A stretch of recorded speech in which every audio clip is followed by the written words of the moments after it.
Hey, what's going on, everybody? Cody Pasby back here for another edition of Mojobreak's Hobby Stars of the Week, a very special NBA Finals edition. The NBA Finals has finally arrived. We are going to take a look at some of the biggest stars in this series, what a big performance on basketball's biggest stage will mean for their legacy on the court, and of course, in the hobby.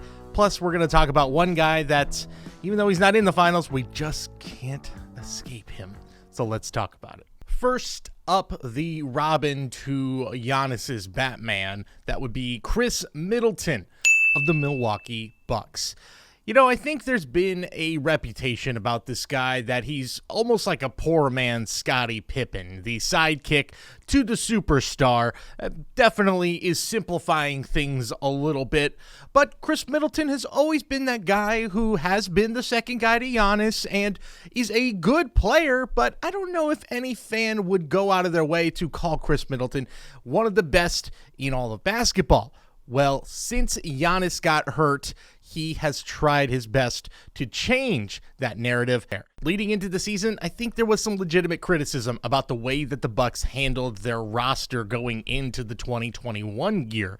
Jrue Holiday, a big pickup in the offseason, but it felt like the Bucks needed to do more, and I think they were putting a lot of stock into believing that Khris Middleton was good enough that they didn't need to do much more to add some scoring around Giannis. Right now, he's proving them right.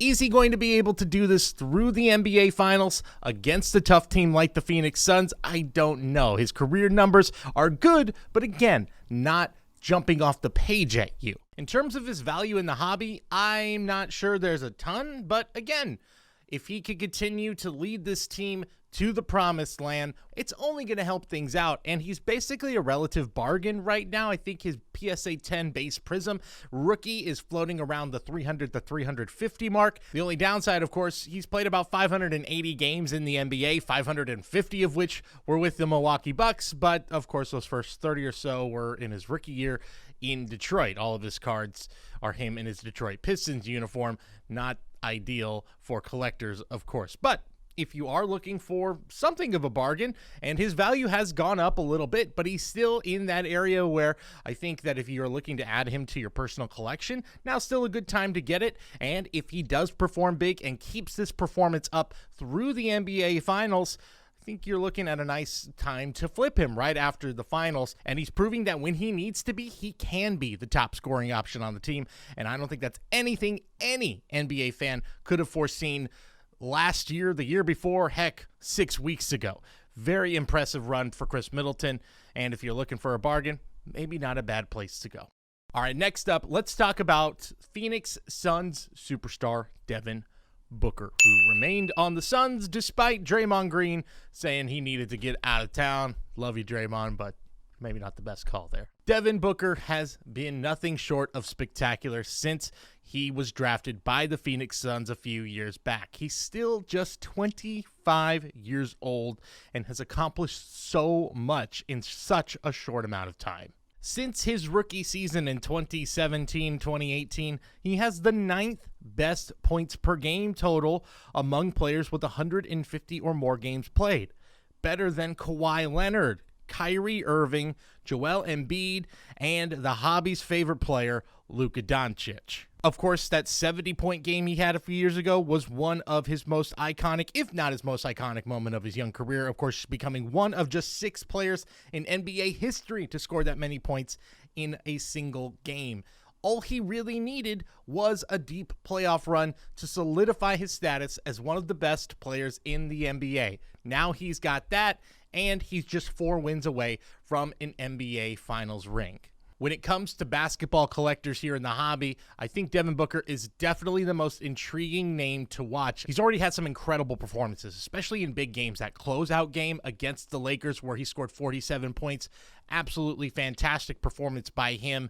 He has already vaulted himself to probably one of the 10 most coveted players in the hobby for basketball collectors. The Suns' turnaround has been incredible. Devin Booker has been right in the middle of it all. If they can finish it off, he is the number 1 guy on this team. He will have collectors holding onto his cards or flipping his cards almost immediately, but he will become one of the most coveted players to collect in the hobby. Now let's talk about a guy who already is in that upper echelon of basketball players on the court and in trading cards, Giannis Antetokounmpo, Milwaukee Bucks superstar. If Giannis is able to come back from an injury that at first looked like might keep him out of the lineup for an entire year, to then come back in for the Bucks and, let's just say, lead them to an NBA title, any talk of him being soft or not ready for the moment would be squashed instantly.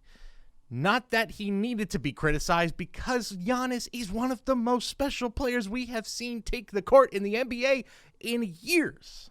Let's just put things in perspective for a little bit here with Giannis. He's one of just 3 players in NBA history to win the MVP award twice before his age 26 season, joining LeBron James and Kareem Abdul-Jabbar. He's one of just 2 players to win the MVP and Defensive Player of the Year in the same year, joining Hakeem Olajuwon and Michael Jordan. And if we're talking titles, because we always are when it comes to NBA player legacies, he's in his age 26 season. LeBron James won his first title in his age 26 season. Michael Jordan won his first title in his age 27 season.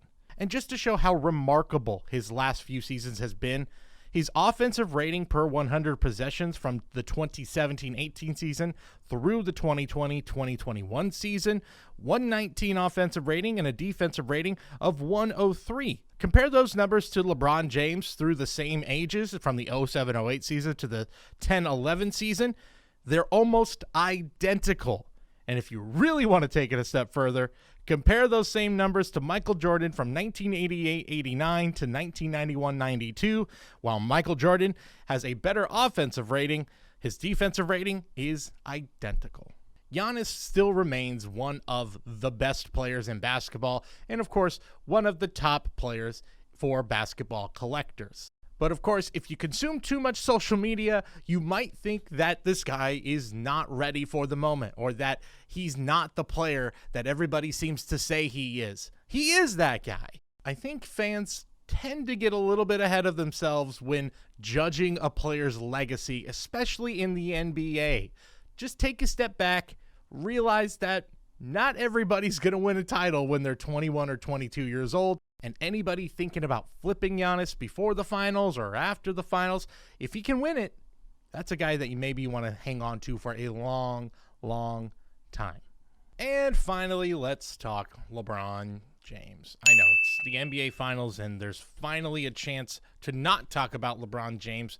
This is only the second finals matchup since 2011 without King James. So you thought, hey, finally, we don't have to talk about LeBron. No. We do, because Space Jam comes out in a couple of weeks. If you can't tell, I'm kind of excited about Space Jam. I liked it as a kid quite a bit. So did you, probably. If you're watching this and you liked sports and you're of a certain age, you probably watched that movie, and there are trading cards for that movie, and they're going for a lot of money right now, like kind of a ridiculous amount for trading cards with Michael Jordan standing next to the Tasmanian Devil. You can almost bet that you are going to be inundated with commercials and trailers and sneak peeks of Space Jam over the next few weeks while watching the NBA Finals. I don't want to put my tinfoil hat on here or anything, but it's almost like LeBron James knew that the Lakers wouldn't make a deep run here in the 2021 playoffs, and that the release of Space Jam coincides almost directly with the end of the NBA Finals, giving him a perfect runway to promote this movie and to keep himself in the NBA eye, even without being in the finals. The man is a good businessman, if nothing else. And there will be cards for this new Space Jam movie coming out in the near future, and you can bet that they are going to be just as hot as those classic cards, if not even hotter, depending on what happens in the movie. Will we see Michael Jordan in this movie? Maybe. We might see him in a card set. More importantly, will we see Bill Murray? Give me that triple auto of Bill, MJ, and LeBron. Throw in Bugs Bunny while we're at it. Hey, perhaps I could be of some assistance. Make sure to like this video and subscribe to Mojobreak Media, and make sure to catch our flagship podcast every Wednesday, The Hype, here on Mojobreak Media, and stay tuned to this channel for much more content on the way.